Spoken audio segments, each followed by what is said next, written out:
Alors vous êtes toujours sur Caradisac pour tout savoir de cette édition du Rétromobile 2013 avec Alain, bienvenue.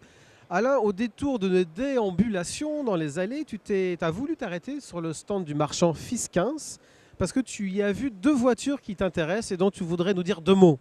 Oui, tout à fait. Ce sont toujours des voitures exceptionnelles présentées par nos amis britanniques. Et notamment cette Maserati 250F qui compte parmi disons, il y en a officiellement 25 qui ont été construites entre 1952-53 jusqu'à 57. Et c'est la voiture avec laquelle Juan Manuel Fangio a été deux fois champion du monde de Formule 1. Alors celle-ci est un petit peu particulière parce que elle est aux couleurs monégasques, c'est-à-dire on se souvient que dans les années 50, les voitures de Grand Prix étaient encore alignées sur les couleurs officielles de leur pays d'origine. Et là, elle est aux couleurs de Monaco. Ce qui veut quand même pas dire qu'il y avait un pilote monégasque, parce que j'en connais pas. Si, il y avait un pilote monégasque qui s'appelait Louis Chiron, Qui a conduit cette voiture? qui a conduit cette voiture, qui était pratiquement en fin de carrière dans le milieu des années 50. Il avait débuté dans les années 30 à la grande époque des Bugatti, des Alfa Romeo. Enfin, c'était vraiment, il a fait le plus gros de sa carrière avant la Seconde Guerre mondiale. Et à plus de 40 et quelques années, il reprenait du service en Formule 1 et notamment pour son Grand Prix national à Monaco avec une Maserati 250F pratiquement identique au modèle usine, et celle-ci avait la particularité d'être donc peinte aux couleurs officielles de la principauté, à savoir une carrosserie blanche et un filet rouge qui sont les couleurs officielles de Monaco. Et sinon, en dehors de cet aspect anecdotique, c'est vraiment cette Maserati 250F et l'archétype des dernières monoplaces de Formule 1 à moteur avant. C'est vraiment le symbole de toute une époque, avec le moteur avant, le siège, le baquet assez reculé, le gros réservoir d'essence à l'arrière. C'est vraiment les dernières évolutions des monoplaces de Formule 1 à moteur avant que les Britanniques n'amènent les fameuses Cooper à moteur arrière et révolutionnent le monde de la F1 à partir de 1958-59. Alors Alain, je ne suis pas tout à fait sûr d'avoir bien compris le nom de cette voiture que tu viens d'évoquer. Bizarre, vous avez dit bizarre, j'ai entendu Bizarrini, c'est ça? C'est une Ferrari? Bizzarini, non, ce n'est pas une Ferrari, mais presque. Ah. Parce que Giotto Bizzarini, qui est l'ingénieur concepteur de cette voiture, a longtemps travaillé chez Ferrari, où il a notamment été le père de la fameuse Ferrari 250 GTO.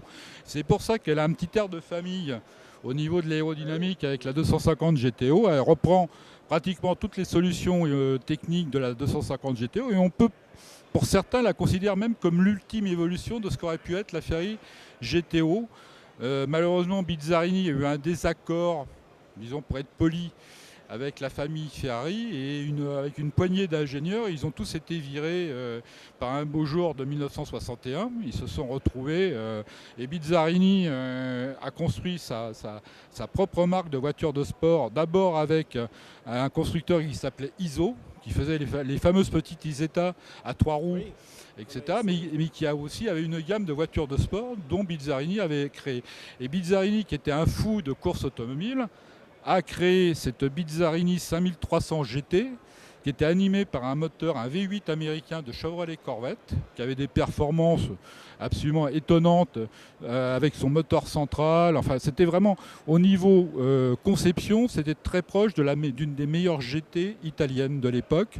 Sauf que le moteur Chevrolet est quand même assez rustique par rapport au vrai moteur de course italien. Et en plus, Bizzarini n'a jamais eu le soutien financier d'une grande usine.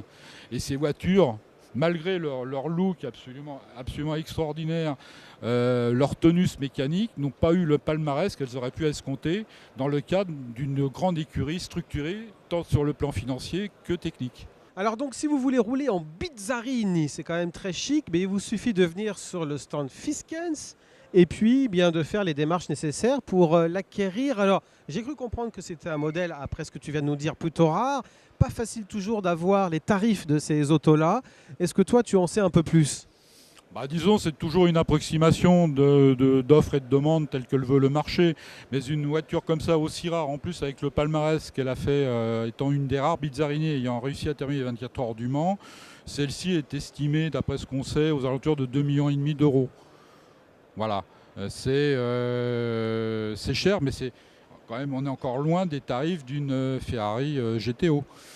Qui étaient pour les dernières?